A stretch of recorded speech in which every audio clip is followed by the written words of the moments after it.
সবাইকে good evening, শুভ সন্ধ্যা। তো আজকে আমরা প্রতিদিনের মতো ইংরেজি শিখতে বসেছি এবং আমার সাথে রয়েছে ঋষি, মাই নেফিউ। অ্যান্ড আজকে আমরা কিছু ওয়ার্ডস, ইম্পর্ট্যান্ট ওয়ার্ডস শিখব। অ্যাকশন ওয়ার্ডস কিছু আছে, ভার্ব কিছু আছে, এবং সেগুলো দিয়ে কীভাবে বাক্য তৈরি করা যায় সেগুলো আমি শেখাবো। হতে পারে কিছুটা ডিফিকাল্ট, কিন্তু এর যে অর্থ, বাক্যটার মানে শব্দটার যে অর্থ, সেটা আমি একে পরিষ্কারভাবে একটা ধারণা দেওয়া। Can you tell me what is the meaning of go? Go মানে কি? যাওয়া। যাওয়া। তো গো দিয়ে আমি একটা তোকে বাক্য রচনা করে দেখাচ্ছি, ঠিক আছে? আই এম মেকিং সেন্টেন্স, ওকে? যেমন আই গো টু স্কুল, আমি স্কুলে যাই, ঠিক আছে? বল হ্যাঁ, ইয়েস ইয়েস। নাও নেক্সট কাম। কাম মানে কি? কাম মানে কি? কাম মানে আশা। আশা। কাম মানে হচ্ছে আশা। আশা। যেমন আমরা যদি যখন স্কুলে যাই আর কোনো ক্লাসরুমে ঢুকি যেখানে ম্যাম বা স্যার পড়াচ্ছেন অলরেডি, ঠিক আছে, তখন অনুমতি নেওয়ার জন্য আমরা কি বলতে পারি? May I come in? আমি কি ভিতরে আসতে পারি?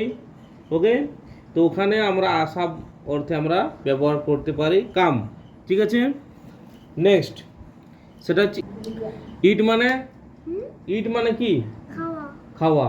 তো ইট মানে হচ্ছে খাওয়া। যেমন একটা বাক্য রচনা আমি করছি ইট দিয়ে, আই ইট বানানা, আমি কলা খাই, বা আই ইট রাইস, আমি ভাত খাই, ঠিক আছে?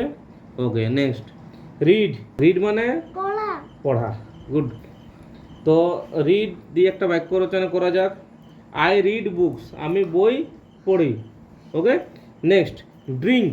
ড্রিঙ্ক মানে পানি পিপাসা করা। পানি মানে পান করা। ড্রিঙ্ক পান করা, যেমন আই ড্রিঙ্ক ওয়াটার, আমি জল পান করি, ওকে? Next right. রাইট মানে, রাইট মানে কি? রাইট মানে লেখা। রাইট মানে কি? রাইট মানে, রাইট মানে কি? লেখা। লেখা দিয়ে একটা বাক্য রচনা করা যাক, যেমন আই রাইট এ লেটার, আমি একটা পত্র লিখি। তাহলে রাইট মানে কি? রাইট মানে কি? রাইট মানে লেখা। স্লিপ। স্লিপ মানে কি? স্লিপ মানে কি? স্লিপ মানে, ভেরি গুড, স্লিপ মানে ঘুমানো। তো স্লিপ মানে ঘুমানো। তো একটা বাক্য রচনা করা যাক, হ্যাঁ, I sleep on the bed. Sit মানে বসা। সিট মানে কি? বসা। যেমন আমরা বসে আছি, শুন, আমরা আমরা বসে আছি, আমরা বসে আছি, তাহলে বসার ইংরেজি কি? সিট। তো আমরা বলতে পারি we are sitting on the bench, আমরা বেঞ্চের উপর বসে আছি, ওকে? আবার আমরা বলতে পারি we sit on the floor, okay? Room floor, আমরা ঘরের মেঝের উপর বসে আছি, ওকে?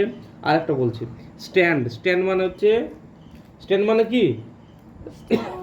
স্ট্যান্ড মানে দাঁড়ানো। দাঁড়ানো। যেমন অ্যানথাম, আমরা জাতীয় সঙ্গীত আমরা শুরু করি তখন আমরা দাঁড়াই করি, তো হ্যাঁ, তো স্ট্যান্ড মানে কি? দাঁড়ানো। তো we stand while chanting national anthem, okay? হ্যাঁ, we stand while chanting national anthem, ঠিক আছে? ওকে, আর তাহলে আর দুটো করা যাক, ঠিক আছে? একটা, ঠিক আছে, একটা, ওকে। ওয়াক মানে কি? ওয়াক মানে হাঁটা। ওয়াক মানে কি? ওয়াক মানে হচ্ছে হাঁটা, ওকে? তাহলে আমরা বলতে পারি, শুন শুন শুন, ওয়াক মানে হচ্ছে হাঁটা, তাহলে আমরা কি বলতে পারি? We walk on the road, okay? We walk on the road, ঠিক আছে? তো আজকে আমরা কতগুলো শিখলি? 10টা ওয়ার্ডস আমরা শিখলি, ঠিক আছে?